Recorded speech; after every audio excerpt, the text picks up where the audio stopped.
فلا أقسم بمواقع النجوم وإنه لقسم لو تعلمون عظيم إنه لقرآن كريم في كتاب مكنون لا يمسه إلا المطهرون تنزيل من رب العالمين.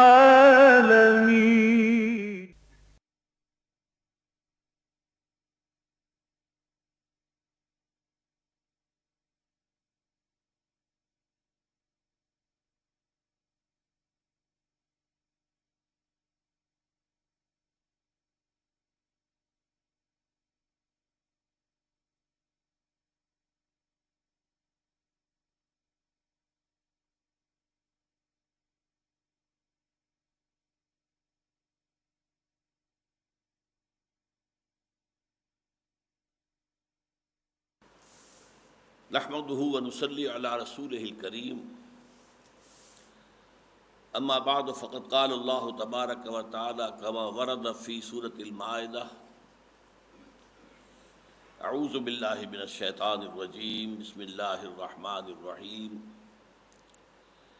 واتل عليهم نبأ ابني آدم بالحق إذ قربا قربانا فتقبل من أحدهما ولم يتقبل من الآخر قال لأقتلنك قال إنما يتقبل الله من المتقين لئن بسطت إلي يدك لتقتلني ما أنا بباسط يدي إليك لأقتلك إني أخاف الله رب العالمين إني أريد أن تبوء باسمي واسمك فتكون من أصحاب النار وذلك جزاء الظالمين فطوعت له نفسه قتل أخيه فقتله فأصبح من الخاسرين فبعث الله غرابا يبحث في الأرض ليريه كيف يواري سوءة أخيه قال يا ويلتى أعجزت أن أكون مثل هذا الغراب فأواري سوءة أخي فأصبح من النادمين صدق الله العظيم رب اشرح لي صدري ويسر لي امري واحلل عقدة من لساني يفقهوا قولي اللهم ربنا الهمنا رشدنا واعذنا من شرور انفسنا اللهم ارنا الحق حقا وارزقنا اتباعه وارنا الباطل باطلا وارزقنا اجتنابه آمین یا رب العالمین۔ آپ کے علم میں ہے کہ قرآن حکیم میں سورتوں کے جو گروپ ہیں مکی مدنی اور مکی مدنی ملا کر ایک گروپ، تو اس میں جو پہلا گروپ ہے اس کی مکی سورت سورہ فاتحہ ہے، اور مدنیات جو ہیں طویل ترین سورتیں ہیں سورہ بقرہ، آل عمران، نساء اور مائدہ۔ ہم اس کی یہ آخری سورت ہے جس کا کہ مطالعہ کر رہے ہیں۔ 4 رکوع ہم اس سے پہلے پڑھ چکے تھے، ہم شروع کر رہے ہیں 5ویں رکوع سے۔ ان 4 صورتوں میں سورہ بقرہ اور سورہ آل عمران ایک جوڑے کی شکل میں ہے۔ ان کے اندر جو مضامین کی ترتیب اور تقسیم ہے وہ کئی بار میں عرض کر چکا ہوں کہ اس میں ورٹیکل ڈویژن بنتی ہے، لیکن سورہ نساء اور مائدہ جو ہے اس میں اس طرح کی ورٹیکل ڈویژن نہیں ہے، بلکہ 3-4 لڑیاں جو ہیں آپس میں گتھی ہوئی چل رہی ہیں مسلسل۔ ایک لڑی خطاب بأہل ایمان، اور اس میں خاص طور پر چونکہ یہ شریعت کی تکمیلی صورتیں ہیں تو شریعت کے احکام۔ دوسری خطاب منافقین، اگرچہ وہاں بھی خطاب ہوتا ہے یا ایھا الذین آمنوا سے، وہاں دیکھنا پڑتا ہے کہ اگرچہ لفظ یہاں بھی یا ایھا الذین آمنوا کے آئے ہیں، لیکن آیا یہ خطاب مومنین صادقین سے ہے یا منافقین سے ہے؟ اس لیے کہ منافق جو ہے وہ کوئی لیگل اینٹیٹی نہیں ہے۔ لیگل اینٹیٹیز 2 ہیں، مسلم، غیر مسلم یا کافر، بس۔ اب مسلمانوں میں وہ بھی ہوں گے جو صادق الایمان ہوں گے، گہرے ایمان والے ہوں گے، پختہ ایمان والے ہوں گے، اور کچھ مزمحل بھی ہوں گے، کمزور بھی ہوں گے، ضعفاء بھی ہوں گے، اور پھر اس سے آگے جا کر کچھ منافقین بھی ہوں گے۔ تو حضور کا اپنا معاشرہ بھی اس سے خالی نہیں تھا، منافقین موجود تھے۔ آئندہ جب بھی کبھی منہاج نبوی کے اوپر کوئی دعوت اٹھے گی تو یہ تینوں جو ہے طبقات ہمیشہ موجود رہیں گے۔ تو ان میں یہ ہوتا ہے کہ کچھ آیتیں آ گئیں اہل ایمان سے خطاب پر، کچھ آیتیں آ گئیں اہل کتاب سے خطاب پر، کچھ آیتیں آ گئیں منافقین سے خطاب پر۔ یہ حصہ جو ہم پڑھ رہے ہیں یہ 27ویں آیت سے شروع ہو کر 40ویں آیت تک اہل ایمان سے خطاب ہے۔ اہل ایمان سے خطاب میں آپ کو معلوم ہے، میں نے عرض کیا کہ ایک تو شریعت کے احکام، پھر وہ ایک نظام جو دینا مقصود ہے، نظام عدل و قسط، معاشرہ جو ہے کن اصولوں پر استوار کیا جائے، عدل اور انصاف کے کیا بنیادیں ہوں، یہ ایک دوسرا اہم مضمون ہے۔ اس کے ضمن میں انسانی خون کا ناحق بہانا یہ بہت بڑا جرم ہے، بلکہ ہمارے مطالعہ قرآن حکیم کے منتخب نصاب میں جو سورہ الفرقان کا آخری رکوع شامل ہے اس میں 3 گناہوں کا ذکر کیا گیا ہے، گویا کہ کبر الکبائر، تمام کبیرہ گناہوں میں سب سے بڑی۔ پہلے شرک، یہ انسان کی سوچ کو، انسان کے سارے فکر کو، اس کو بالکل ہی فاسد کر کے رکھ دیتا ہے۔ انسان رہتا ہی نہیں، حیوان بن جاتا ہے، شرف انسانیت سے اپنے آپ کو گویا کہ محروم کر دیتا ہے۔ نمبر 2 ہے قتل ناحق۔ بہت سے حضرات کے ذہن میں وہ آیت آ گئی ہوگی، والذین لا يدعون مع اللہ الہا آخر ولا يقتلون النفس التي حرم اللہ الا بالحق۔ وہ لوگ جو اللہ کے سوا کسی اور الہ کو پکارتے نہیں ہیں، دعائیں نہیں کرتے ہیں، جو بھی دعا کرنی ہے، جو مانگنا ہے، حضور نے فرمایا کہ اگر جوتا باندھنے کا تسمہ بھی مانگنا ہے تو اللہ سے مانگو، کیوں کسی اور انسان کے آگے ہاتھ پھیلاتے ہو سکتا ہے وہ تمہارے ہاتھ پر ہتھیلی پر کچھ رکھ دے، ہو سکتا ہے تھتکار دے، اللہ سے مانگو نا، وہ کسی کے دل میں ڈال دے اور آپ کی بات پوری ہو جائے از خود، کوئی آ کر اللہ کا بندہ آپ کو وہ شے دے جائے گا۔ بہرحال مانگو اللہ سے، دعا کرو اللہ سے، والذین لا يدعون مع اللہ الہا آخر ولا يقتلون النفس التي حرم اللہ الا بالحق، اور نہیں قتل کرتے اس نفس کو، اس انسانی جان کو جسے اللہ نے بہت محترم ٹھہرایا ہے مگر حق کے ساتھ۔ وہ حق کیا ہے؟ اگر حربی ہے، کافر، حالت جنگ کا اعلان ہے تو پھر کافر کو قتل کیا جائے گا۔ ایسے ہی نہیں ہے کہ آپ کے اپنے ملک میں کوئی کافر بستا ہے، آپ نے قتل کر دیا، ذمہ ہے اور قتل کر دیا، نہیں۔ حالت جنگ میں حربی کافر جو ہے اس کا خون جائز ہے، بہا دینا۔ مسلمان کا 3 شکلوں میں ہوگا۔ قتل عمد کی سزا کے طور پر اگر جو مقتول کے ورثاء ہیں، جیسا کہ ہم پڑھ چکے ہیں تفصیل سے، وہ نہ دیت لینے پر راضی ہوں اور نہ معاف کرنے پر راضی ہوں تو جان کے بدلے جان۔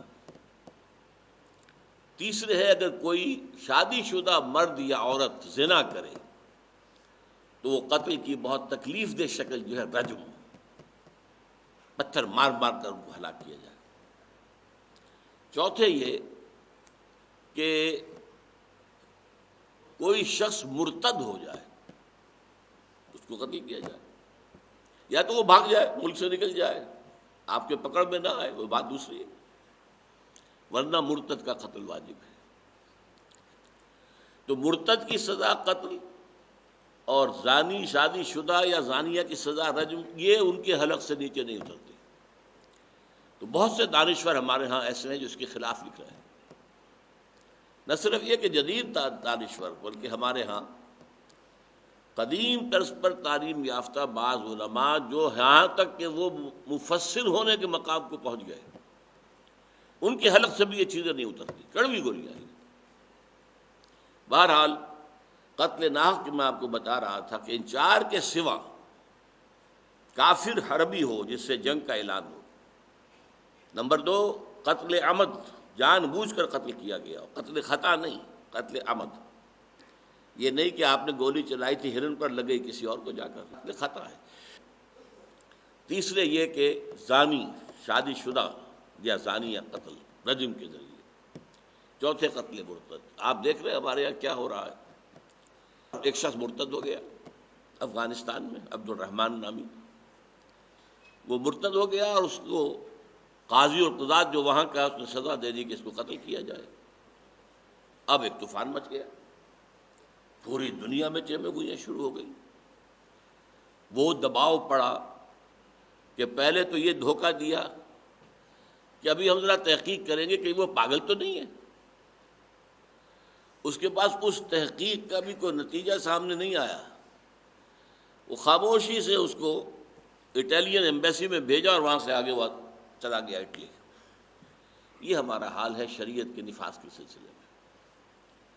بہرحال یہ قتل کا معاملہ جو ہے اس کی دو شکلیں ہیں۔ ایک قتل ہے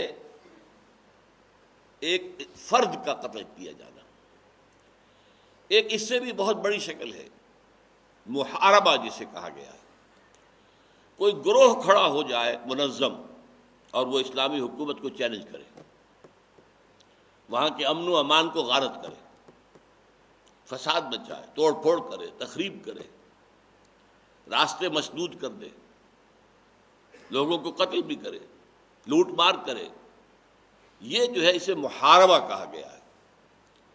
ان دونوں قسم کی جو قتل ہے ان کے بارے میں ہدایات اس رکوع میں آ رہی ہیں، اور یہ قتل جو انفرادی ہے اس کی شناعت کو ظاہر کرنے کے لیے کہاں سے بات شروع کی گئی؟ حضرت آدم علیہ السلام اور ان کے 2 بیٹوں سے۔ پہلا قتل جو ہوا ہے اس زمین پر وہ حضرت آدم کے ایک بیٹے قابیل نے اپنے بھائی حابیل کا کیا۔ قابیل کو تورات میں لکھا جاتا ہے قائن، کین یا قائن، قرآن میں حدیث میں وہ قابیل ہے۔ حابیل کو ایبل لکھتے ہیں، وہ ABEL۔ یہ 2 بھائی تھے۔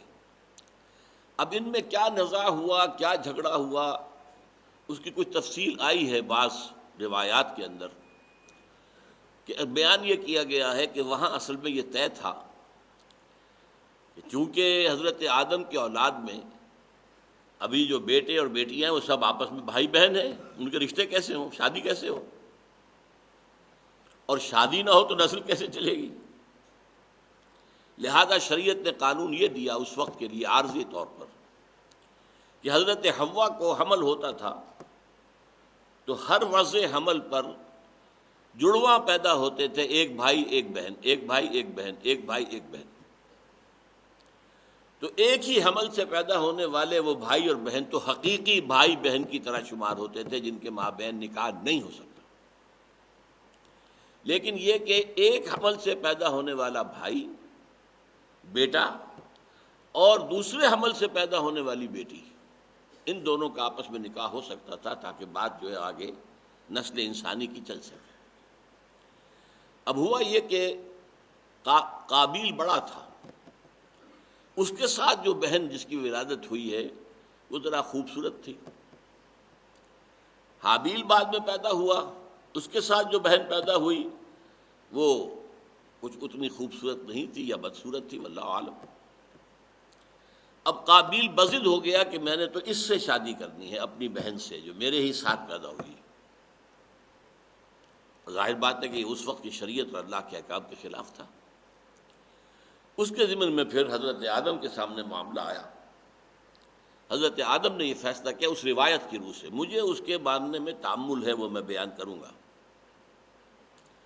کہ حضرت آدم علیہ السلام نے فیصلہ کیا کہ تم دونوں کچھ قربانی پیش کرو اللہ کی جناب میں، جس کی قربانی قبول ہو جائے گی اسے وہ بیٹی دے دی جائے گی جو قابیل کے ساتھ پیدا ہوئی تھی اور نسبتاً خوبصورت تھی۔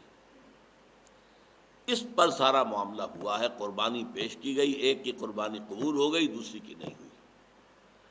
اب اس پر بجائے اس کے کہ معاملے کو وہ تسلیم کر دیتا، وہ اب اور اس کے اندر حسد کی آگ جو ہے وہ بھڑک اٹھی، اس میں جلا وہ، اور اس نے کہا میں تو تمہیں قتل کر کے رہوں گا، حابیل سے کہا۔ اس روایت کو تسلیم کرنے میں جو چیز مجھے رکاوٹ معلوم ہوتی ہے وہ یہ ہے کہ جب آدم کی شریعت میں یہ فیصلہ تھا کہ ایک ہی حمل میں پیدا ہونے والا بیٹا اور بیٹی آپس میں نکاح ان کا نہیں ہو سکتا، وہ حقیقی بھائی بہنوں کے طرح شمار ہو گئے، تو حضرت آدم سے کیسے ممکن تھا یا کیسے میں یہ تسلیم کروں کہ انہوں نے بجائے اس کے کہ طاقت کے ساتھ اس فیصلے کو وہ نافذ کرتے اور قابیل کو جھکنے پر مجبور کرتے کہ تم اپنی بات جو ہے اسے باز آ جاؤ، تو انہوں نے اسے ایک اور چیز پر جو ہے منحصر قرار دے دیا۔ واللہ عالم، یہ میرا اپنا ایک ذہنی خیال ہے کہ جس کے مطابق ہو سکتا ہے جھگڑا کوئی اور ہو، یہ بھی ہو سکتا ہے کہ یہ بھی بیچ میں موجود ہو، لیکن یہ کہ یہ میں نہیں ماننے کو تیار کہ محض اسی وجہ سے ساری بات ہوئی ہے۔ کوئی اور جھگڑا بھی ہو سکتا ہے جس کو طے کرنے کی یہ شکل جائز ہو، واللہ عالم۔ تو وَاتْلُ عَلَيْهِمْ نَبَأَ ابْنَيْ آدَمَ بِالْحَقِّ، ان کو سنائیے۔ تلا یتلو کے بعد جب علا آ جائے تو سنانا، تلا وہ پڑھنا، اور تلا علا کسی پر پڑھ کر سنانا۔ وَاتْلُ عَلَيْهِمْ، ان کو سنا دیجیے اے نبی صلی اللہ علیہ وسلم، نبأ ابنَيْ آدَمَ بِالْحَقِّ، آدم کے دو بیٹوں کا اہم واقعہ۔ نبا اصل میں کہتے ہیں بہت بڑے واقعے کو، اہم واقعے کو۔ یہ اس اعتبار سے اہم ترین واقعات میں سے ہے کہ اس سے روئے ارضی پر انسانی خون کے بہانے کا سلسلہ شروع ہوا ہے۔ تو اب گویا کہ جو بھی خون ہوتا ہے اس کا گناہ کا حصہ جو ہے قابیل کے ساتھ بھی اس کو بھی ملے گا، وہ ہے اس کا موجد۔ بالحق، یہ بڑا پیارا لفظ آیا ہے، حق کے ساتھ سنا دیجیے۔ یہ وجہ یہ ہوتی ہے کہ ایک ہوتی ہے قصہ گوئی، بس ایک واقعہ بیان کر دیا، ایک ہے اسے اس طور سے بیان کرنا کہ اس میں جو حکمت ہے وہ واضح ہو جائے۔ قرآن قصوں کی کتاب تو نہیں ہے، قرآن محض تاریخ کی کتاب بھی نہیں ہے، تو یہ بہت بڑا اور نمایاں فرق ہے۔ بائبل میں بھی یہ چیزیں بیان ہوئی ہیں، یہ ایبل اور کین، اس کے سارے معاملات جو ہیں بائبل میں بھی ہیں، لیکن ان کو پڑھا جائے اور قرآن کے اس چند آیات کو پڑھا جائے تو زمین و آسمان کا فرق معلوم ہوتا ہے۔ یہاں تلقین ہو رہی ہے تقویٰ کی، یہاں پر جو اصل شے ہے انسان کے لیے کہ جو اس کی نجات اور اس کی کامیابی کے لیے لازم ہے، اسے نمایاں کیا جا رہا ہے۔ تو قرآن مجید یہ بات بہت نمایاں ہے، اور میں نے بہت دفعہ یہ بات کہی ہے کہ قرآن مجید کے ساتھ میرا پہلا ذہنی ربط قائم ہوا ہے 1947 میں، جبکہ میں 15 برس کا تھا، اور حصار میں جب ہندوؤں کے ہم پر حملے ہو رہے تھے، یہ 47 کا کے واقعات، جتھے کے جتھے آتے تھے، حملہ آور ہوتے تھے، تو ہم لوگوں نے ایک خاص علاقہ جو چند محلے مسلمانوں کے تھے انہیں آپس میں جوڑ کر بیریکیڈز قائم کیے، گلیاں جو ہیں ان کے ناکے بنا دیے اور دفاع کرتے تھے، اور کوئی کام کرنے کا اس وقت تھا نہیں۔ ترجمان القرآن جو مولانا مودودی صاحب کا رسالہ تھا، اس کے پرچے کچھ حاصل ہم نے کر لیے تھے اور پڑھ رہے تھے، اس میں سورہ یوسف کی تفہیم یا تفسیر اس وقت آ رہی تھی اقساط کی شکل میں، وہ ہم نے پوری پڑھی، اور وہ واقعہ یہ ہے کہ اس اعتبار سے بہت نمایاں ہے اگر آپ پڑھیں اس کو، کہ مولانا مودودی نے جو حضرت یوسف علیہ السلام کے حالات و واقعات ہیں، ہمارے یہاں بھی یوسف زلیخا یہ مشہور قصے ہیں، زلیخا کا نام قرآن مجید میں کہیں نہیں ہے، لیکن اس قصے کو جس انداز میں بیان کیا اور تورات نے جس انداز میں بیان کیا، زمین و آسمان کا فرق، زمین و آسمان کا۔ ایک میں حکمت کے موتی بکھرے نظر آتے ہیں، ایک میں معلوم ہوتا ہے کسی بات کا جو ہے وہ فلسفیانہ اس کی بنیاد کیا تھی، کیا اساس تھی، کس طور سے ہوا ہے، پھر اس میں حضرت یوسف علیہ السلام کی سیرت جیسے نکھر کر سامنے آتی ہے، وہ بات جو ہے آپ کو تورات کے بیان میں ملے گی نہیں، بس یہ ہے کہ وہ قصہ ہے جو بیان ہو رہا ہے۔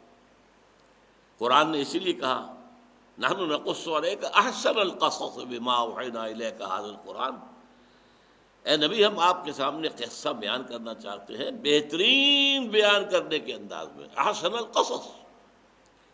تو یہ فرق یہاں بھی ہے، تورات میں جس طرح ذکر ہے اور قرآن میں جس طرح ذکر ہو رہا، تو یہاں فرمایا بالحق، ہم وہ واقعہ جو سنا رہے ہیں نبی اور آپ سے ہم کہہ رہے ہیں کہ آپ لوگوں کو سنا دیجئے، یہ حق کے ساتھ ہے، اس کے اندر جو بھی رہنمائی مضمر ہے، اس میں جو اخلاقی تعلیمات مضمر ہے ان کو واضح کرتے ہوئے، اس قربا قربان، جبکہ ان دونوں نے قربانیاں پیش کیں۔ اس لفظ کو سمجھ لیجیے اچھی طرح، قرب سے لفظ بنا ہے، تقریب باب تفعیل ہے، قریب ہونا، قریب ہونا، قریب ہونا، قریب ہونا۔ اور قریب ہونے کے لیے کوئی بادشاہ ہوتا تھا، اس کا قرب حاصل کرنا تو کوئی نذرانے پیش کریں گے، کچھ اس کے ہدیے لے کے جائیں گے، تو جیسا اونچا آپ کا ہدیہ ہوگا ظاہر بات ہے کہ بادشاہ اتنی ہی قدر کرے گا۔ اسی طرح سے اللہ کا قرب حاصل کرنے کے لیے اس کی جناب میں نذرانہ پیش کرنا، یہ قربانی کہلاتی ہے۔ اب اس میں ظاہر بات ہے سب سے بڑی قربانی تو اپنی جان کی قربانی ہے، جو جہاد فی سبیل اللہ کی شکل میں دی جائے، سب سے بڑی قربانی۔ لیکن اس کے ساتھ ہی مال کی قربانی، اپنی محبوب چیزوں کی قربانی۔ تو ان میں سے ایک بھائی جو ہے وہ کاشتکار تھا، وہ اپنے کچھ جو کھیت کے یا باغ کا کچھ سامان تھا، پھل تھے، وہ لے آیا، تقرب حاصل کرنے کے لیے قربانی پیش کر دی۔ اور دوسرا جو تھا وہ گلہ اس کا تھا، جانوروں کا، بھیڑیں بکریاں پالتا تھا، وہ بھی کوئی اچھا سا دمبا اللہ کے لیے قربانی کے لیے بھی سامنے لے آیا۔ دونوں نے قربانی پیش کی، حابیل نے بھی قابیل نے بھی۔ تو فرمایا فتقبل من احدہما ولم یتقبل من الاخر، تو قبول کر لی گئی وہ قربانی ان میں سے ایک سے، اور نہیں کی گئی قبول دوسرے سے۔ اچھا، اب کیسے معلوم ہوا کہ یہ قبول ہو گئی اور کیسے معلوم ہوا یہ قبول نہیں ہوئی؟ اس میں جو ہمارے ہاں مفسرین کا اجماع ہے، اور قرآن مجید کے بعض مقامات سے بھی ثابت ہوتا ہے، حضور سے بھی کہا گیا تھا سورہ آل عمران میں، ہم آپ پر ایمان نہیں لائیں گے جب تک کہ آپ وہی بات نہ کر کے دکھائیں کہ قربانی پیش کریں اللہ کی جناب میں اور آسمان سے آگ اترے اور وہ کھا جائے اس کو۔ یہ اصل میں علامت تھی اس وقت۔ یوں سمجھ لیجئے، میں اسے اس طرح کہا کرتا ہوں ذرا لائٹ موڈ میں، ابھی نوع انسانی عہد طفولیت میں تھی، تو ایک بچے کو کھلونے چاہیے ہوتے ہیں کھیلنے کے لیے، اس سے ذرا آگے ہو جاتا ہے آدمی تو کچھ آپ اس کو پڑھاتے ہیں، لیکن حکمت نہیں پڑھا سکتے اسے، کچھ آپ الفاظ پڑھا دیے، کچھ یہ پڑھ لو، کچھ یہ پڑھ لو، تو یہ تدریجاً ہوتا ہے۔ اسی لیے حصی جو معجزات ہیں وہ ختم کر دیے گئے۔ حضرت عیسیٰ پر آ کر تکمیل پا گئے، مردہ کو زندہ کر دینا، اور جو اندھا ہے مادرزاد اس کی بینائی بحال کر دینا، اور کیا چاہیے آپ کو؟ اپنے ہاتھ سے ایک گارے سے پرندہ بنانا اور اس میں پھونک مارنا اور اڑتا وہ پرندہ ہو جائے۔ تو حصی معجزات یعنی مراد کیا ہے؟ جو آنکھ سے دیکھے جا سکیں۔ وہ اپنے کلائمیکس پر پہنچ گئے حضور صلی اللہ علیہ وسلم کی بعثت سے 600 برس قبل حضرت عیسیٰ پر۔ حضور کے لیے کوئی حصی معجزہ نہیں دیا گیا۔ ایک شق قبر کا معاملہ آتا ہے، لیکن وہ بھی کسی مطالبے پر نہیں تھا۔ معجزہ وہ ہوتا ہے جو قوم کہے کہ دکھاؤ ہمیں یہ چیز دکھاؤ۔ قرآن مجید میں ذکر موجود ہے، سورہ انعام میں ہے، سورہ بنی اسرائیل میں ہے، ہمیں کر کے دکھاؤ۔ اس مکے کی سنگلاخ زمین میں تمہارے لیے ایک چشمہ پھوٹ نکلے، یہاں تمہارے لیے ایک باغ جو ہے تیار ہو جائے، اللہ کر دے آنے واحد میں، تم اس میں کھاؤ، تم تو غریب آدمی ہو تو تمہارے لیے یہ خوشحالی کا ذریعہ بن جائے گا۔ یا ہمارے سامنے ذرا آسمان پر چڑھ کر دکھاؤ اور وہاں سے کتاب لے کر اترو، یا تمہارے لیے محل بنا دیا جائے سونے کا، چاندی کا۔ تو ایسے مطالبے وہ کرتے تھے کہ جو حصی معجزہ ختم ہو چکا، وہ انسان کی عہد طفولیت کے دور تک تھا۔ اس کے بعد اب یہ عقلی، فکری، ذہنی، یہ اب معجزہ ہے جو قرآن مجید جو ہے جس کا کلائمیکس ہے۔ اسی طرح اس معاملے میں کیا ہوتا تھا کہ کوئی قربانی آپ نے پیش کی، آسمان سے ایک آگ نازل ہوئی اور اس کو بھسم کر گئی، تو گویا کہ اللہ تعالیٰ نے وہ قربانی قبول کر لی، نہیں تو آپ کی قربانی جو ہے ریجیکٹ ہو گئی۔ یہ چلا آ رہا ہمیشہ سے، لیکن یہ کہ جدید بات مفسرین یہ بھی ماننے کو تیار نہیں ہے۔ اصل میں وہ سائنٹیفک ریشنلزم جو شروع ہوا تھا 18ویں صدی سے، اور جو پھر ہمارے ہاں جو ہے 19ویں صدی کے اواخر میں امپورٹ ہوا ہے، اور جس کے سب سے بڑے جو ہیں مبلغ اور داعی وہ سر سید احمد خان تھے مرحوم، اس کا ذہنوں پر اتنا اثر ہے کہ جو چیز سائنس کے حساب سے پوری نہ اتر رہی ہو ترازو میں، اس کو کسی طرح اتار کے پھینک دو۔ فرشتہ کون آتا ہوتا ہے پتہ نہیں چلتا. بھائی فرشتے کیا ہیں؟ صرف فورسز آف دی نیچر کا نام فرشتہ ہے بس. یہ جن کیا ہے؟ بھائی کوئی علیحدہ مخلوق نہیں ہے. یہ جو مشتعل مزاج قسم کے جنگلی وحشی لوگ ہوتے ہیں وہ جن ہے. اور اس کو جو کہا گیا کہ آگ سے پیدا کیا گیا وہ اس وجہ سے کہ وہ مشتعل ہو جاتے ہیں فوراً. ایک انسان ہوتا ہے، مہذب انسان ہوتا ہے، تو وہ بات سنتا ہے، دلیل دیتا ہے، دلیل سنتا ہے. اور ایک وہ ہے کہ جو فوراً غصے میں آگ بگولا ہو گیا اور لڑنے پہ مرنے پہ آمادہ ہو گیا. تو یہ جو اس طرح کے لوگ ہیں اجٹ گنوار، وہ جن ہے وغیرہ وغیرہ.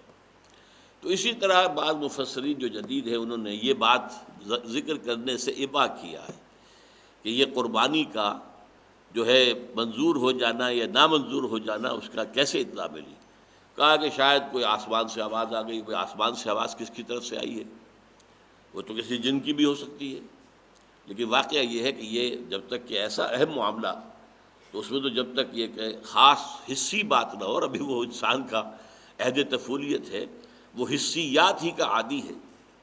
تو یہ میرے نزدیک زیادہ قرین قیاس ہے کہ آگ اتری آسمان سے شعلہ اور اس نے ایک قربانی کو بھسم کر دیا، وہ گویا قبول ہو گئی. دوسری جو کہ تو کھڑی رہی گویا کہ وہ نامنظور ہو گئی. قال لاقتلنک. اب وہ جو قابیل تھا جس کی قربانی رد ہو گئی تھی وہ غصے میں آگ بگولا ہو گیا. اب بجائز کے کہ وہ اس پر یہ کہ ایک ندامت ہوتی، شرمندگی ہوتی، سوچتا، اپنے گریبان میں منہ ڈالتا، آخر اللہ نے میری قربانی کیوں رد کی ہے، کیا سبب ہے اس کا؟ نہیں، غصے میں آ کر، جس کو کہتے ہیں حسد. حسد جو ہے یہ ایک آگ کے مانند ہوتا ہے، اندر ہی اندر انسان جلتا ہے حسد کی آگ میں. تو وہ جس کا جو حسد کی آگ تھی وہ ظاہر ہوئی. لاقتلنک، میں تجھے قتل کر کے رہوں گا. اب یہ لاقتلنک جو صیغہ ہے، نون مشدد اور شروع میں لام، یہ انتہائی تاکید، میں تمہیں قتل کر کے رہوں گا، نہیں چھوڑوں گا تمہیں. اب قال، اب دوسرے بھائی کی بات دیکھیے. یہ ہے اصل میں وہ چیز جو انداز بیان کے اندر جو مختلف کرداروں کو نمایاں کیا جا رہا ہے، اس میں سبق ہے، اس میں ہدایت ہے. اب کیا کہا حابیل نے؟ قال انما یتقبل اللہ من المتقین. دیکھیے بھائی جان، یہ تو اللہ کا فیصلہ ہے، اور اللہ جو ہے متقین ہی سے قربانی قبول کرتا ہے. یہ جو ہے ہمارے ہاں بھی 10,000 کا 20,000 کا جو ہے وہ بہت عمدہ جانور جو ہے میڑھا لا کر جو، اور پھر اس کی نمائش ہو رہی ہے، اس پہ مہندی لگی ہوئی ہے، اس پر چادر ریشمی ڈالی ہوئی ہے، اس کا چکر لگوا رہے ہیں دیکھو، اور دل میں تقویٰ نہیں ہے تو وہ دھیلے کی بھی نہیں اللہ کی نگاہ میں. لن ینال اللہ لحومها ولا دماؤها ولکن ینالہ التقویٰ منکم. یہ جو قربانیاں ہیں ان کے خون اور ان کا گوشت اللہ تک نہیں پہنچتا. اللہ تک پہنچنے والی شے تو تقویٰ ہے اگر وہ ہو، ورنہ وہ چاہے آپ نے 25,000 کا مینڈھا جو ہے وہ لا کر ذبح کر دیا، اللہ کے میزان میں کوئی وزن نہیں.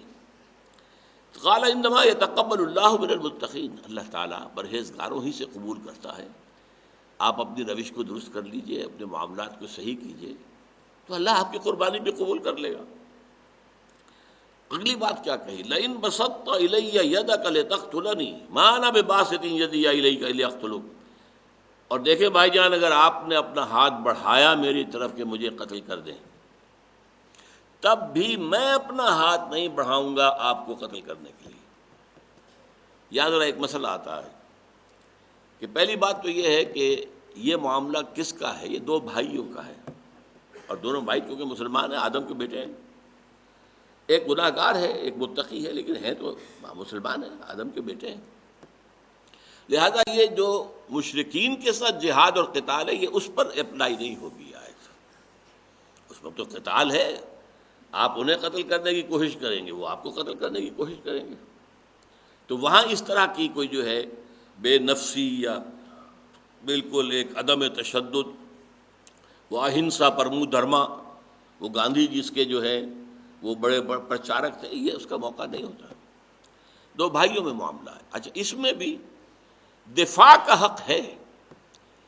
میں اپنا ہاتھ نہیں بڑھاؤں گا آپ کو قتل کرنے کے لیے، لیکن فرض کیجئے کہ ایک وار وہ کر رہا ہے اور آپ نے ہاتھ آگے کر کے اس کے وار کو روک لیا، اس سے کوئی اعتراض نہیں ہوگا۔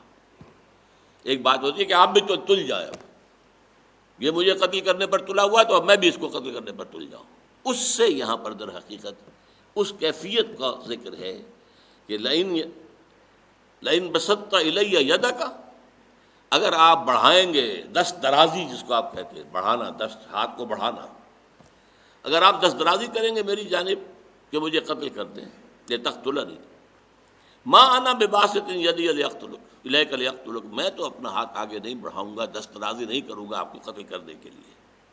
انی اخاف اللہ رب العالمین، مجھے تو اللہ کا خوف ہے، ڈر ہے، جو تمام جہانوں کا پروردگار ہے۔ یہ شاہ عبد القادر رحمۃ اللہ علیہ نے لکھا ہے اور صحیح لکھا ہے۔ اس کی سب سے بڑی مثال اسلامی تاریخ میں حضرت عثمان ہے رضی اللہ تعالیٰ عنہ۔ حضرت عثمان خلیفہ تھے، ان کی سلطنت قرآن مجید میں جس عظیم ترین سلطنت کا ذکر ہے وہ ذوالقرنین کی ہے، لیکن ذوالقرنین کی سلطنت سے بھی کئی گنا سلطنت حضرت عثمان کی تھی رضی اللہ تعالیٰ، لاکھوں کی فوجیں موجود تھیں۔ وہ کہیں دمشق میں فوج ہے حضرت معاویہ رضی اللہ تعالیٰ عنہ کی کمان میں ہے، کہیں مصر میں ہے حضرت عمرو بن العاص کی۔ وہ فتنہ کرنے والے جتنے بھی تھے خارجی، وہ فتنہ کر رہے ہیں، قتل پر تلے ہوئے ہیں۔ حضرت عثمان یہ کہتے ہیں کہ میں اپنے جان کے تحفظ کے لیے کسی کلمہ گو کی جان لینا گوارا نہیں کروں گا۔ ہے تو کلمہ گو، اب یہ خارجی ہیں، فتنہ انگیز ہیں، ان کے دلوں میں کیا ہے، کیا کھوٹ ہے، کیا نیت ہے، یہ میں نہیں جانتا، کلمہ گو ہیں۔ اور کلمہ جو ہے ایک بہت بڑی رکاوٹ ہے، جیسے کہ حضور کا واقعہ میں نے بارہا سنایا آپ کو کہ حضرت زید ابن حارثہ جو حضور کے پوتوں کے مانند تھے، تو زید ابن حارثہ کے بیٹے اسامہ، زید بیٹوں کے مانند تھے، آپ نے منہ والا بیٹا بھی بنائے رکھا تھا، ان کے بیٹے اسامہ حضور کے پوتوں کے مانند۔ ان کا معاملہ پیش آ گیا ایک جنگ میں کہ ایک کافر سے دو بدو مقابلہ ہوا، اور اس کافر نے جب یہ دیکھ لیا مشرک نے کہ اب میری تو بس ہو گئی، اب میں مقابلہ نہیں کر سکتا، تو کلمہ پڑھ دیا اشہد ان لا الہ الا اللہ واشہد ان محمد رسول اللہ صلی اللہ علیہ وسلم۔ اب سوال پیدا ہوا حضرت اسامہ کے لیے کہ یہ اس نے جان بچانے کے لیے جھوٹ موٹ کا ہیلا کیا، یہ تو بے بس ہو چکا تھا، لہذا گردن اس کی اڑا دی، ہاتھ نہیں روکا۔ دل میں دغدغہ سا رہا کہ میں نے صحیح کیا یا غلط کیا، یا تو آپ نے خود جا کر کہا حضور سے یا کسی اور نے اطلاع دی اور حضور نے طلب کیا۔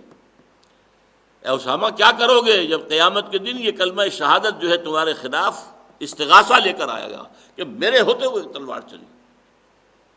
حضرت اسامہ نے عرض کیا حضور اس نے جان بچانے کے لیے کیا تھا۔ حضور نے فرمایا اللہ شققت قلبہ، تو نے اس کا دل چیر کے دیکھ لیا تھا کہ اس کے اندر ایمان نہیں ہے۔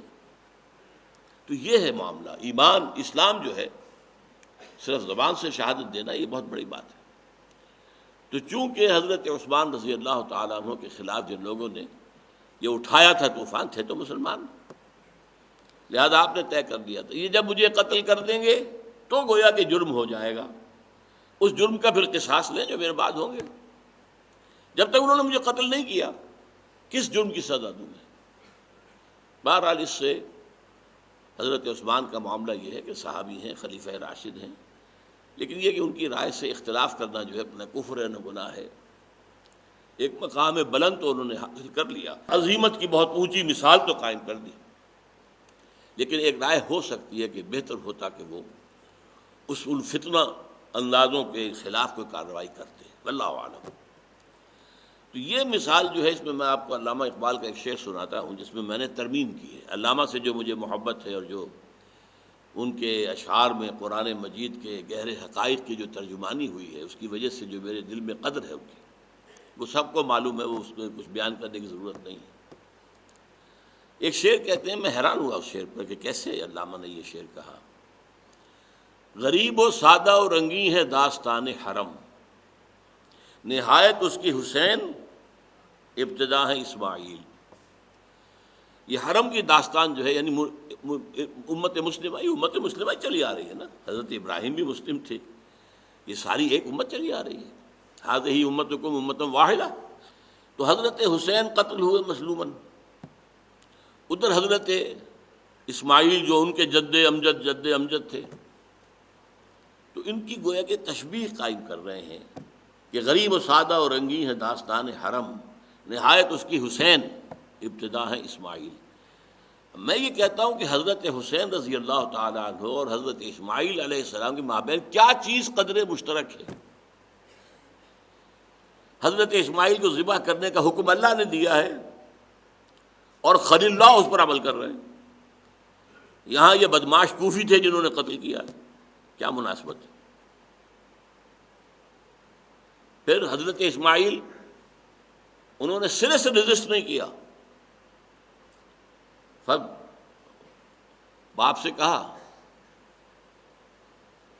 کہ اے ابا جان، جو آپ کو حکم مل رہا ہے خواب کے ذریعے سے آپ کر گزرے، یا ابت افعل ما تؤمر ستجدنی انشاءاللہ من الصابرین۔ یہاں حضرت حسین جنگ کر رہے ہیں، پوری شجاعت کے ساتھ، بہادری کے ساتھ جنگ کرتے ہوئے جام شہادت نوش کیا۔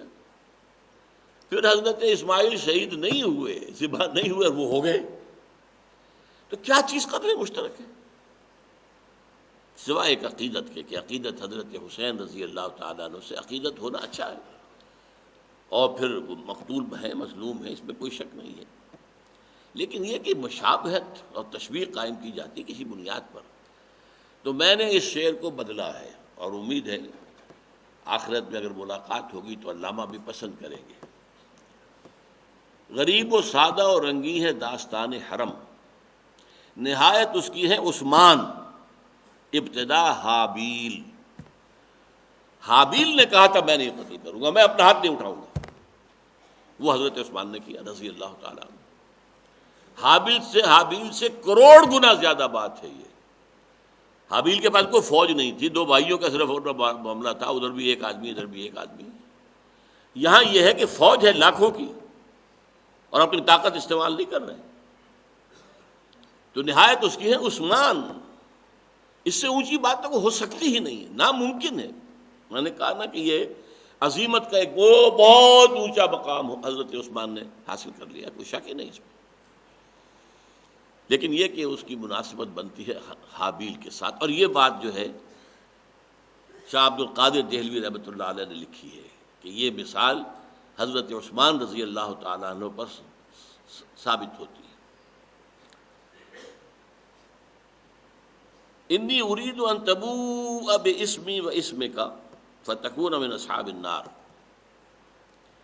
حابیل یہ بھی کہہ رہے ہیں کہ میرا ارادہ اب یہ ہے جب تم تولی گئے ہو کہ تم اپنے گناہ کا بوجھ بھی اٹھاؤ اور میرے گناہوں کا بوجھ بھی اٹھاؤ۔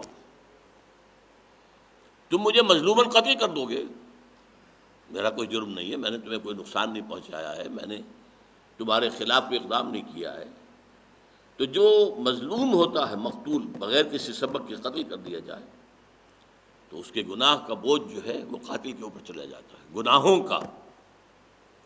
تو میں تو یہ سودا کروں گا، تو مجھے قتل کر دو گے، ٹھیک ہے، تو میرے گناہ کا بوجھ بھی اٹھائے پھرنا پھر قیامت کے دن۔ انی ارید ان تبوء باسمی و اسمک فتکون من اصحاب النار، پھر تم جہنمی ہو جاؤ گے۔ وذالک جزاء الظالمین، اور یقیناً یہی بدلہ ہے ظالموں کا۔ فطوعت له نفسه قتل اخیہ فقتلہ فاصبح من الخاسرین۔ اب یہاں بھی بہت اہم لفظ آ گیا، طوعت، یہ باب تفعیل سے، جس میں ایک کام ہوتا ہے تدریجاً تدریجاً تدریجاً، تکرار تکرار تکرار۔ یہ وہ ہے اصل میں کیفیت کہ جو انسان کے اندر پیدا ہوتی ہے گناہ کے ارتکاب سے قبل۔ نفس لوامہ روکتا ہے، دیکھو مت کرو، یہ غلط کام ہے۔ نفس امارہ کہتا ہے حسد کے آگ میں جو جل رہا ہے کرو، مارو اس کو، قتل کرو اس کو۔ یہ کشاکش ہر شخص کے اندر ہوتی ہے، چھوٹے گناہ پر بھی ہوتی ہے، بڑے گناہ پر بھی ہوتی ہے۔ انسان انسان ہے، اللہ تعالیٰ کی مخلوق ہے، اشرف المخلوقات ہے، جسے ہم اردو میں ضمیر کہتے ہیں۔ انسان کے اندر ایک ضمیر ہے، کانشنس ہے، جیسے کہ آپ کہتے ہیں انگریزی میں مائی کانشنس از بائٹنگ می، میں ایک کام کر تو بیٹھا ہوں لیکن اب میرا ضمیر مجھے اندر سے ملامت کر رہا ہے، کاٹ رہا ہے مجھے، مجھے چبھن محسوس ہو رہی ہے، تم نے یہ کیا کیا، نہیں کرنا چاہیے تھا۔ لیکن پھر وہ نفس امارہ جو ہے، امارۃ بالسوء، پھر وہ آگے آتا ہے، پھر وہ کہتا ہے، پھر پھسلاتا ہے، پھر اس کے لیے کوئی دلیل فراہم کر دیتا ہے، جھوٹی سچی۔ تو یہ رفتہ رفتہ پروسیس بالآخر اس انتہا کو پہنچ گیا۔ فطوعت لہ نفسہ، اس کے نفس نے اسے اس کے لیے آمادہ کر ہی لیا، قتل اخیہ، اپنے بھائی کے قتل کرنے کو۔ فقتلہ، اس نے اسے قتل کر دیا۔ اب ظاہر بات ہے آسان کام تھا قتل کرنا، اس لیے کہ بھائی تو فیصلہ کر چکا تھا کہ وہ جوابی کارروائی نہیں کرے گا، زیادہ سے زیادہ دفاع کی کوئی شکل ہو سکتی ہے کہ بچنے کی کوشش کی ہو، لیکن نہیں۔ فاصبح من الخاسرین، تو اب وہ ہو گیا خسارہ پانے والوں میں سے۔ فبعث اللہ غرابا، یہاں تفصیل آتی ہے کہ اب یہ چونکہ پہلا قتل ہوا ہے اور شاید کہ اس سے پہلے کوئی حضرت آدم کی نسل میں ابھی کوئی کسی کا انتقال بھی نہ ہوا ہو، مردے کو دفن کرنے کا معاملہ بھی شروع نہ ہوا ہو، مردے کا کیا کریں؟ اب یہ حضرت حابیل کو قتل کر کے قابیل جو ہے اب وہ ایک چکر میں پڑ گیا، میں کیا کروں اس لاش کا۔ فبعث اللہ غرابا، تو اللہ نے بھیج دیا کوے کو، یبحث فی الارض، وہ اپنی چونچ سے اور پنجوں سے زمین کو کورید رہا تھا، کھود رہا تھا۔ اب اس میں بھی دو آگے بعض لوگوں نے تفصیل بیان کی ہے کہ اس میں کسی چیز کو چھپا کر رکھنا چاہتا تھا، کوئی شکار تھا، اسے کچھ تھوڑی دیر کے لیے وہاں چھپا کے رکھنا چاہتا تھا، اور ایک یہ بھی ہے کہ ایک مردہ کوے کو اس نے دفن کرنے کی تدبیر اس طرح کی تھی، اور اس کو دیکھ کر ہوش آیا اسے۔ فبعث اللہ غرابا یبحث فی الارض لیریہ کیف یواری سوءۃ اخیہ، تاکہ اللہ دکھا دے اسے قابیل کو کہ اپنے بھائی کی لاش کے ساتھ کیا معاملہ کرے، کیسے چھپائے۔ تدفین کے معاملے کی صورت ہی پیدا ہو گئی۔ قال یا ویلتى عجزت ان اکون مثل هذا الغراب، اب اس نے کہا ہائے میری شامت، افسوس، میں اس کوے کے مانند بھی نہ ہوا۔ اس کوے کو اللہ نے اتنی سمجھ دے رکھی ہے کہ اس نے اپنے کسی ساتھی کوے کی لاش کو دفن کیا ہے، تو مجھے اس کا خیال بھی نہیں آیا۔ فواری سوءۃ اخیہ فاصبح من النادمین، تو اس پر وہ ندامت جو ہے اس پر مسلط ہو گئی۔ اب اس کے بعد جو لفظ آ رہا ہے من اجل ذالک کتبنا علی بنی اسرائیل انہ من قتل نفسا بغیر نفس او فساد فی الارض فکأنما قتل الناس جميعا ومن احیاها فکأنما احیا الناس جميعا۔ پہلی بات تو نوٹ کیجئے کہ یہ من اجل ذالک جو ہے، من اجل ذالک اس کو کہتے ہیں معانقہ۔ اس میں آپ نے دیکھا کہ اس سے پہلے بھی آیت کے اوپر 3 نقطے لگے ہوئے ہیں، من النادمین آگے اوپر 3 نقطے، من اجل ذالک پھر 3 نقطے، یہ 3 نقطے ادھر 3 نقطے ادھر، درمیان میں جو عبارت آتی ہے اس کا مطلب یہ ہوتا ہے یا یہ پہلی کے ساتھ جڑ جائے گی یا اگلی کے ساتھ جڑ جائے گی، دونوں امکانات ہیں۔ یعنی یہ بات کہ وہ نادم ہو گیا من اجل ذالک، اس بات پر نادم ہوا، بدبخت کو اب بھی اپنے جرم کا احساس نہیں ہوا ہے، بلکہ اپنے اس کوے سے بھی کمتر ہونے کا احساس جو ہوا ہے اس پر جو ہے وہ ندامت اس کو ہوئی ہے۔ ایک معنی یہ ہوں گے من اجل ذالک فاصبح من النادمین، اس بنا پر وہ ندامت کرنے والوں میں سے ہو گیا۔ لیکن دوسرا پہلو قوی تر ہے، اور وہ جو میں نے پورا پس منظر بیان کیا تھا اس کے ساتھ مطابقت رکھتا ہے۔ قتل نفس جو ہے، انسانی جان کا قتل کر دینا، خون بہا دینا، جیسا کہ میں نے آپ کو بتایا تھا سورہ الفرقان کی آیت کے حوالے سے، شرک کے بعد سب سے بڑا گناہ ہے۔ اس کی وجہ کیا ہے؟ یہ جو تمدن ہے ہمارا، مل جل کر رہتے ہیں، انگریزی میں کہتے ہیں گریگوریس اینیمل ہے انسان، مل جل کر رہتا ہے شہروں میں، آبادی میں، گاؤں میں، اس کی بنیاد ہی اس پر ہے کہ ایک دوسرے کی جان کا احترام کیا جائے۔ اگر ایک دوسرے کو چیر پھاڑنے کا معاملہ ہو تو پھر مل کر کیسے رہیں گے؟ تمدن کیسے وجود میں آئے گا؟ انسانی آبادیاں کیسے وجود میں آئیں گی؟ یہ تمدن کی جڑ کاٹ دینے والی بات ہے، انسانی تمدن۔ اب اگر کسی معاشرے میں قتل عام ہو جائے، جیسا کہ ہمارے ہاں ہے اس وقت، معمولی باتوں پر قتل، چند روپوں کا تنازع ہے اور چھری مار دی، گھونپ دی پیٹ میں، معلوم ہوتا کہ مچھر کی جان کی طرح انسان کی جان ہے. جو ہو رہا ہے اس وقت انسانی جان کی کوئی قدر و قیمت ہے ہی نہیں. وہ کیا ہے؟ معاشرے کے اندر قتل عام ہو چکا ہے، اور یہ قتل کا عمومیت گویا کہ پوری نوع انسانی کی تمدنی جڑ کو کاٹنے والا ہے. من اجل ذالک، اس وجہ سے، اس بنیاد پر ہم نے یہ لکھ دیا تھا بنی اسرائیل پر. یعنی جب پہلی شریعت نافذ ہوئی ہے، شریعت جو ہے ایک باقاعدہ مدون صورت میں، وہ حضرت موسیٰ علیہ السلام کو عطا ہوئی ہے. احکام پہلے بھی آتے رہے، جیسا کہ میں نے عرض کیا حضرت آدم اور حوا کے لیے کیا حکم تھا. ایک حمل میں جو ایک بیٹا اور ایک بیٹی ہوگی تو وہ آپس میں حقیقی بہن بھائی شمار ہوں گے، ان کے آپس میں نکاح نہیں ہوگا. لیکن دوسرے حمل میں ایک بیٹا اور ایک بیٹی جو آئیں گے تو ان کا آپس میں ہو سکے گا کہ پہلے حمل کا بیٹا اور دوسرے حمل کی بیٹی کا نکاح ہو جائے، اور پہلے حمل کی بیٹی اور دوسرے حمل کے بیٹے کا نکاح ہو جائے. تو آخر حکم تو تھے، لیکن یہ ہے کہ مدون شکل میں جو شریعت ہے وہ پہلی حضرت موسیٰ علیہ السلام کو ملی ہے. کتبنا علی بنی اسرائیل، ہم نے لکھ دیا تھا بنی اسرائیل پر، من قتل نفسا بغیر نفس او فساد فی الارض فکأنما قتل الناس جميعا، جس شخص نے کسی انسانی جان کو قتل کیا بغیر اس کے کہ وہ کسی اور انسانی جان کے بدلے میں قتل کیا جا رہا ہو، بغیر نفس. میں نے عرض کیا تھا نا کہ قاتل جو ہے اس کی جان لی جا سکتی ہے بشرطے کہ مقتول کے جو ورثاء ہیں اسے معاف نہ کر دیں. وہ معاف کر سکتے ہیں، کوئی اور معاف نہیں کر سکتا، نہ جج کر سکتا ہے، نہ کوئی ہیڈ آف دی اسٹیٹ کر سکتا، کوئی نہیں کر سکتا. مقتول کے ورثاء معاف کر سکتے ہیں. ویسے صاف کلین چٹ نہ بھی دے تو کچھ معاوضہ جو ہے خون بہا ریت لے کر معاف کر سکتے ہیں، جان تو بچ گئی نا. لیکن یہ کہ عام قانون یہی ہوگا کہ نفس کے بدلے نفس، ان نفس بالنفس، او فساد فی الارض، یا فساد ہو زمین میں، فتنہ فساد. اب اس میں جو قتل و غارت گری ہوتی ہے وہاں معین کرنا مشکل ہو جاتا ہے کہ کس نے مارا. ایک عام بلوا ہے، ایک ہنگامہ ہو رہا ہے تو کچھ قتل ہو گئے ہیں. اچھا، اس بلوے میں ہمارا موجودہ قانون نرمی کرتا ہے، قرآن اس میں مزید سختی کرتا ہے. یہ اب آگے آ رہا ہے.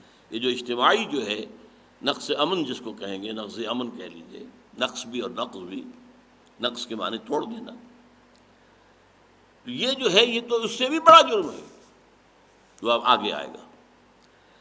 کتبنا علی بنی اسرائیل انہ من قتل نفسا بغیر نفس او فساد فی الارض، زمین میں فساد برپا کرنا، فکأنما قتل الناس جميعا، یہ ایسے ہے جیسے کہ اس نے تمام انسانوں کو قتل کر دیا. کیوں؟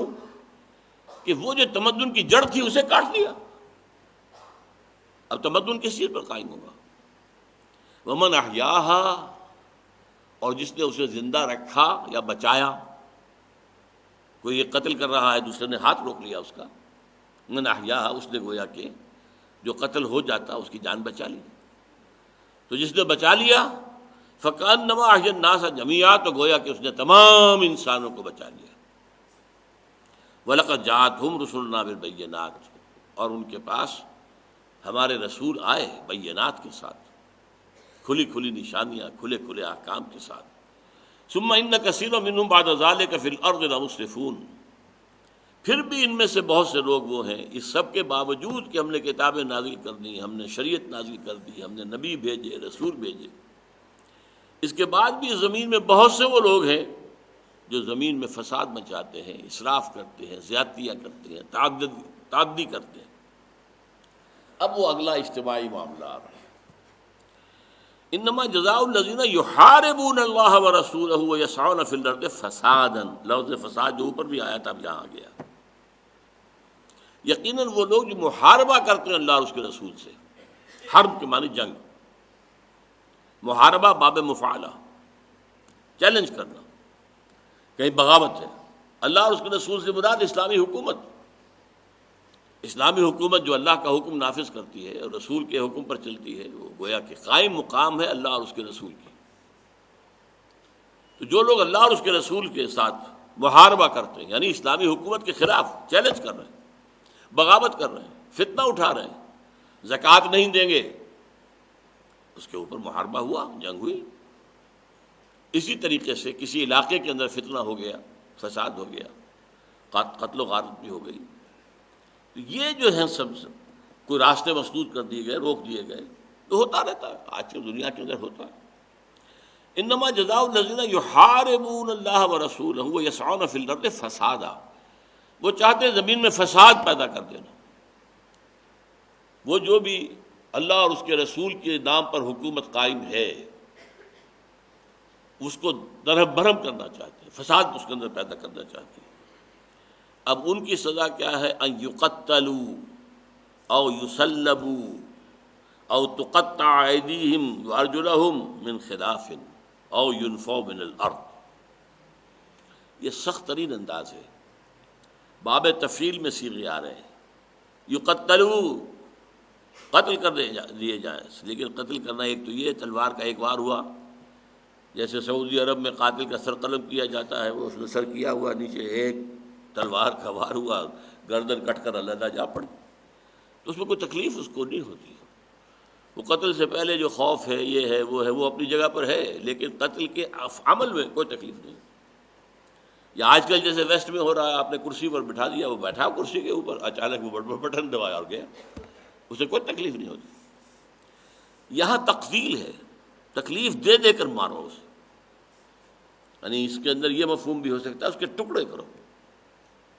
اس لیے کہ اسلام میں سزاؤں کے معاملے میں جو فلسفہ ہے وہ عبرت انگیزی ہے۔ لوگ دیکھیں، زانی جو ہے غیر شادی شدہ، اس کی سزا جو 100 کوڑے ہے، اس میں حکم آیا ہے سورہ نور کے اندر کہ اہل ایمان کا گروہ دیکھے اپنی آنکھوں سے کوڑے لگتے ہوئے اور اس آدمی کی چیخیں نکلتے ہوئے دیکھیں، تاکہ ان کے اندر جو ہے وہ ایک عبرت پذیری پیدا ہو جائے، اس کام کے لیے کوئی خیال تک پھر دل میں نہ آنے پائے ان کے۔ تو اس لیے یقتلوا، ٹکڑے ٹکڑے کر دیے جائیں یا تکلیف دے دے کر مارا جائے۔ اس یقتلوا ہی کی ایک شکل رجم کی بھی ہے، پتھر مار مار کے۔ اب کوئی پتھر کہیں لگ گیا ہے، کوئی کہیں لگ گیا ہے، کوئی کہیں لگ گیا، ادھر سے بچا رہا ہے، وہ ادھر سے بچا رہا ہے، پتھر لگ رہے ہیں، پتھر مار مار کے جو ہے اور اس کو ختم کر دیا جائے۔ یصلبوا، سلیب دے دی جائے۔ اب یہ بھی بڑی تکلیف دہ موت ہوتی ہے، لٹکا دیا، مر رہے، سسک رہے، کچھ خون نکل رہا ہے، فوری موت نہیں ہوتی، یہ پھانسی نہیں ہے۔ سلیب بالکل مختلف ہے۔ پھانسی تو یہ ہے کہ آپ نے کھڑا کیا ہے، اوپر کنٹوپ باندھ دیا ہے، اس کے بعد تختہ کھینچا ہو گیا، اس کے بعد اس کا جسم جو ہے ذرا پھڑکتا ہے، اسے کیا پتا میرا جسم پھڑک رہا ہے، وہ تو گیا۔ اس اعتبار سے ایک سزا ہے صرف یہ کہ ایک جان لے لی جائے۔ یہاں صرف جان سے ہمیں کوئی بغض نہیں تھا، ہم تو اس سزا کے ذریعے سے لوگوں کے اندر ایک دہشت پیدا کرنا چاہتے ہیں، جرم کے خلاف دہشت، جرم کے خلاف جو ہے انسان کے اندر جو ہے خوف پیدا ہو جائے اور اس کے لیے اس کے عبرت پذیری کا سامان ہو جائے۔ اور تقطع ایدیہم وارجلہم من خلاف، یا ان کے کاٹ ڈالے جائیں ہاتھ اور پاؤں مخالف سمت سے، دایاں پاؤں کاٹو، بایاں ہاتھ کاٹو اور پھینک دو اسے، اب دھوپ میں پڑا ہوا جل رہا ہے، سڑ رہا ہے، یہ تکلیفیں دینے کا۔ او ینفوا من الارض، یا ایک شکل یہ بھی ہے کہ انہیں زمین سے ملک بدر کر دیا جائے، انہیں نکال دیا جائے۔ اسی کی ایک صورت کی قرار دی ہے فقہا نے کہ جیل میں ڈال دیا جائے، وہ بھی ینفوا من الارض، معاشرے سے کٹ گیا، اور یہ کتنی جیل ہو یہ علیحدہ مسئلہ ہے، لیکن یہ بھی ایک شکل ہو سکتی ہے اس کی، ینفوا من الارض۔ ذالک لہم خزی فی الدنیا، یہ چیز ان کے لیے دنیا میں رسوائی بنے گی، وَلَهُمْ فِي الْآخِرَةِ عَذَابٌ عَظِيمٌ، اور اسی پر بس نہیں ہو جائے گی، معاملہ اسی پر ختم نہیں ہو جائے گا، بلکہ ان کے لیے آخرت میں عذاب عظیم ہے، بہت بڑا عذاب۔ البتہ اس میں ایک بات جو ہے جو دوسرے جرائم سے مختلف ہے، کسی نے چوری کی ہے، حد ہے ہاتھ کاٹو، بشرطے کہ ساری شرطیں پوری ہو جائیں۔ اب اگر فرض کیجئے کہ وہ توبہ کر رہا ہے، تو معافی مانگ رہا ہے، توبہ بھی کی ہے، یا اس نے آپ گرفتار ہونے سے پہلے توبہ کر دی ہے، اس سے وہ سزا نہیں جائے گی اس کی، اس توبہ کی وجہ سے وہ اللہ کے یہاں کی سزا سے بچ جائے گا، لیکن یہاں تو اس کے اوپر حد جو ہے وہ نافذ کی جائے گی، حد ہے وہ۔ اسی طریقے سے زانی ہے، زانی چاہے اس نے توبہ کر لی ہو لیکن اب زنا کا ثبوت مل گیا ہے، ثابت ہو گیا، یا خود آ کے اس نے اقرار کر لیا۔ حضور نے جو دو، ایک مرد اور ایک عورت کو رجم کروایا، تو وہ آپ کو معلوم ہے کہ وہ ان کے اقرار کی بنیاد پر تھا، انہیں رجم کیا گیا۔ لیکن جب کسی نے یہ کہہ دیا کہ یہ بڑا بے حیا شخص تھا یا بڑی بے حیا خاتون تھی، تو حضور نے کیا فرمایا؟ نہیں، انہوں نے وہ توبہ کی ہے کہ جو تمام مدینے والوں پر تقسیم کر دی جائے تو سب کے نجات کا ذریعہ بن جائے۔ اس سے بڑی بات کیا ہوگی؟ رجم کے لیے اپنے آپ کو پیش کر رہے ہیں، اے اللہ کے رسول، ہم سے وہ خطا ہو گئی ہے، وہ غلطی سرزد ہو گئی ہے، ہمیں پاک کر دیجیے۔ تو یہاں اس کے برعکس بات آ رہی ہے، الا الذین تابوا من قبل ان تقدروا علیہم، سوائے ان کے کہ جو توبہ کرنے اس سے پہلے کہ تم ان پر قابو یافتہ ہو جاؤ۔